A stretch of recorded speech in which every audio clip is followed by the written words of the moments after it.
Yo again. 2014 Subaru Crosstrek. Uber guy. He's complaining because he goes around a corner, he makes sharp turns, and he hears a clicking noise in the front end. I shook this thing down, I couldn't find anything loose with the front end, so he says it's on the left side, so I'm suspecting an axle. I told him to just get an axle and put it in, and he got a pair of them. So I'm going to show you how to do an axle on this. They're both the same for both sides, which is kind of amazing. So if you're actually diagnosing a clicking noise going around corners and you think it's a CV and you don't know which side it is, start with the one you think it is, and then if it's still making the noise, you can just swap them around. But he got a pair. I told him to mail order one, and he got two. So I'll show you how to do the right side.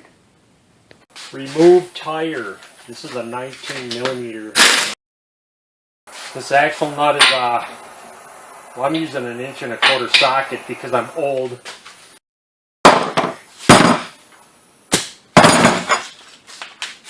You want to make sure this axle pushes in, and it does on its own. You have to hammer it just to make sure it's loose. I'm going to want to take this brake line off. It's a 12 millimeter. And then this wheel speed sensor wire. I can pinch these notches with a needle nose. There's 4 of them. Them are nice and floppy now. I suppose you could take the lower ball joint off, but I don't want to be hammering on this thing. Just because I don't want to be hammering on this thing. So I'm going to take off the strut bolts, and these are 19 millimeters, but this top bolt is an eccentric bolt. And this will change your alignment angles if it doesn't go on exactly the same way. So I'm going to mark this with a pick. I'm going to mark the top and the bottom on both sides. Make sure there's a nice solid line, and make sure you know what it's going to be looking like so you can put it on exactly the same way. The sharper tool you got, the better. He just got new tires and alignment to this thing too, so if I put this thing on and his steering wheel's all crooked, I'll never hear the end of it. Okay, I got those marked really nice. I'm going to take the nut off and put a 19 millimeter wrench on the bolt side. The top one's going to have a washer on it too, and the bottom one doesn't. And I can just hammer these out of here. And that one's not hammering out of here.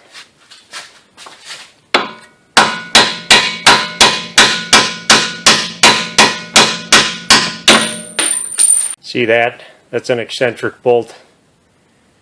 So when you turn this bolt, the camber is going to run positive and negative. So the tire's actually going to be tilted in or tilted out. This one's a little stuck. Ooh, that one's really stuck. Why are you so stuck?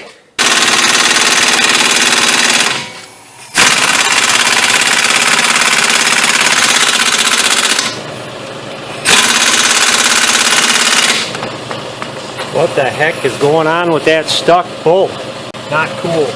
At this point, I might want to think about removing the lower ball joint instead.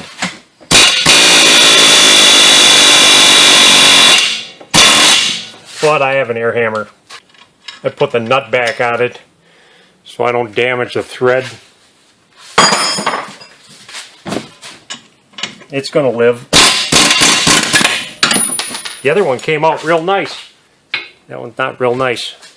Sometimes it's a good idea to turn the wheel to make the inner and outer tie rod as long as possible. A lot of times it'll give you a little more room.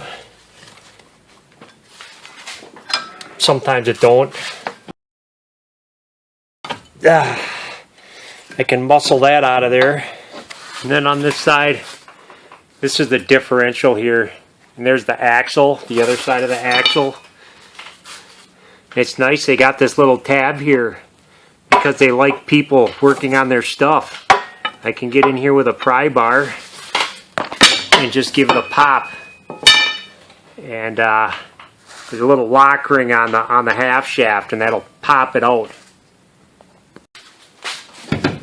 Now I should be able to just pull this straight out. And no fluids dribbling all over the ground, which is great. If you want to change the seal, you can go right ahead and do so. I'm not doing it because I'm a rebel. It's not leaking as of yet, and that seal looks really good, so I'm just going to put an axle in here and hope it don't leak. It shouldn't. Besides, at this point, I'm just trying to diagnose this clicking going around sharp corners. So this axle is my diagnostic tool.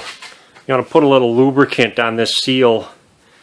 I always use new shafts too. I never use remanufactured half shafts, because the remanufactured ones, I run into problems with them clicking and making noise all the time, and the seals leak all the time because they grind down the seal surface, or they don't deal with it at all. I'm just going to line up this spline in the hole. I'm going to pull back on this shaft because the inner yoke is made to move in and out. So I pull out on it and I just pound in on it, and it popped in. Then I can put this back in here. Make sure the spline is lined up. Come on. There we go.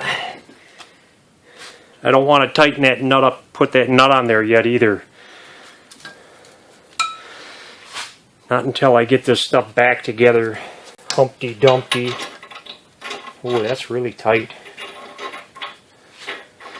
I kind of work that bolt a little and okay, I need a center and punch. In my case, I'm just going to use my needle nose. I'm going to center up this hole so I can get this bolt started. And I'll put my eccentric bolt in. Then I can turn this bolt, and you'll see that? It changes the angle, the camber. So I need to pull this back until my mark lines up. Sometimes when you tighten these up too, it moves. So you got to loosen everything up again and do it all over again. I like to snug up the bottom one just a little bit first. Double check my marks.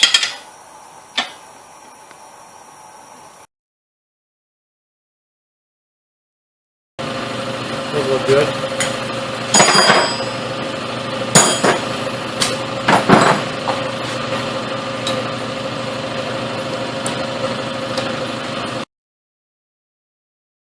Now this axle nut is supposed to get torqued to 162 foot-pounds. You should put a tire on this and put it on the ground.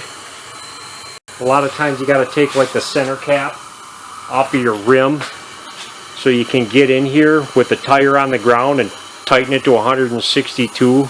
If you're lucky, you can have somebody hold on to the brakes, but a lot of times that don't work. But you can always try that. And me, since I'm a one-man team, I got a 140-pound torque stick that I use.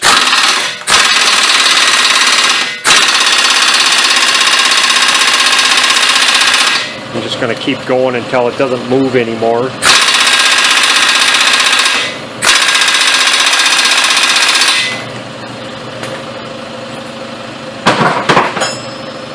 And I'm just going to go a little bit more.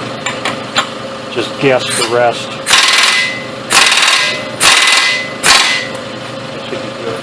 And you gotta get in here with a hammer and a chisel, and there's a little notch in the axle, and you wanna pound this ring in so the nut doesn't back out. I got an air hammer for that.